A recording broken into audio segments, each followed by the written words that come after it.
ಅಮಾಯಕರ ಜೀವ ತೆಗೆದ ಪಾಕಿಸ್ತಾನಿ ಉಗ್ರರ ಮೇಲೆ ಶಾಸಕನೊಬ್ಬನಿಗೆ ಪ್ರೀತಿ ಉಕ್ಕುಬಿಟ್ಟಿದೆ. ಪೆಹಲ್ಗಾಮ್ ದಾಳಿಯನ್ನ ಅಸ್ಸಾಂನ ಎಐಯುಡಿಎಫ್ನ ಶಾಸಕ ಸಮರ್ಥಿಸಿಕೊಂಡಿದ್ದಾನೆ. ಆತನಿಗೆ ಬಹುವಚನ ಬಳಸೋ ಅಗತ್ಯ ಇಲ್ಲ, ಅದಕ್ಕಾಗಿ ಆತನನ್ನ ಹಾಗೆ ಸಂಬೋಧಿಸಬೇಕು.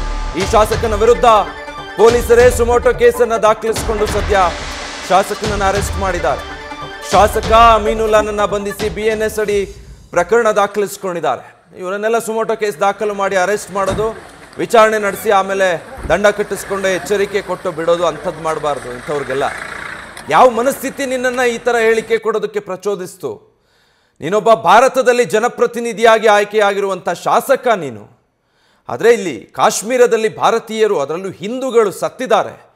ಎಂಥ ಭೀಕರ ಕೃತ್ಯ ಎಸಗಿದ್ದಾರೆ ಪಾಕಿಸ್ತಾನದಿಂದ ಬಂದಂಥ ಉಗ್ರರು. ಇದನ್ನು ಸಮರ್ಥಿಸ್ಕೊಳ್ತೀಯಾ ಅಂದರೆ ನಿನ್ನನ್ನು ಭಯೋತ್ಪಾದಕ ಅಂತ ಯಾಕೆ ನೋಡಬಾರ್ದು ಆಗಿದ್ರೆ, ನಿನ್ನಂಥವ್ರನ್ನ ಭಯೋತ್ಪಾದಕರ ರೀತಿ ಭಾರತ ಯಾಕೆ ನಡೆಸ್ಕೊಳ್ಳಬಾರ್ದು ಆಗಿದ್ರೆ ಅನ್ನುವಂಥದ್ದು ಅರಿವು ತರಬೇಕು ಅವನಿಗೆ.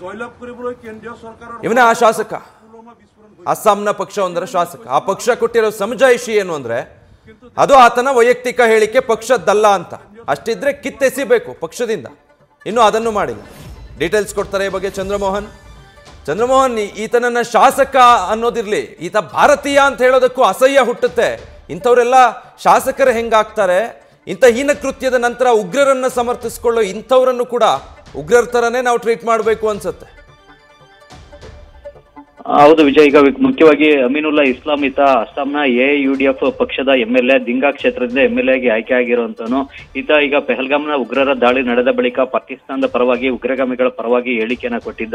ಈತನ ಹೇಳಿಕೆ ದೇಶದಲ್ಲಿ ತೀವ್ರವಾದಂತಹ ಆಕ್ರೋಶಕ್ಕೂ ಕೂಡ ಕಾರಣ ಆಗಿತ್ತು ಮತ್ತು ಅಸ್ಸಾಂ ಸರ್ಕಾರದ ಕೆಂಗಣಿಗೂ ಕೂಡ ಗುರಿಯಾಗಿತ್ತು. ತಕ್ಷಣವೇ ಅಸ್ಸಾಂ ಸಿಎಂ ಹಿಮಂತ ಬಿಶ್ವ ಶರ್ಮಾ ಈ ಎಂಎಲ್ಎ ವಿರುದ್ಧ ಕೇಸನ್ನು ದಾಖಲಿಸಿ ಬಂಧಿಸಬೇಕು ಅಂತೇಳಿ ಪೊಲೀಸರಿಗೆ ಸೂಚನೆಯನ್ನ ಕೊಟ್ಟಿದ್ರು. ಅದರ ಆಧಾರದ ಮೇಲೆನೆ ಈಗ ಪೊಲೀಸರು ಕೇಸನ್ನು ದಾಖಲಿಸಿಕೊಂಡು ಅಮೀನುಲ್ಲಾ ಇಸ್ಲಾಂ ಎಂಬ ಎಂಎಲ್ಎನ ಬಂಧಿಸಿದ್ದಾರೆ. ಈತನ ವಿರುದ್ಧ ಈಗ ದೇಶದ್ರೋಹದ ಸೆಕ್ಷನ್ಗಳಡಿ ಕೇಸನ್ನು ದಾಖಲಿಸಲಾಗಿದೆ. ಜೊತೆಗೆ ಇನ್ನೂ ಬೇರೆ ಬೇರೆ ಸೆಕ್ಷನ್ಗಳಡಿ ಕೂಡ ಕೇಸನ್ನು ದಾಖಲಿಸಲಾಗಿದೆ.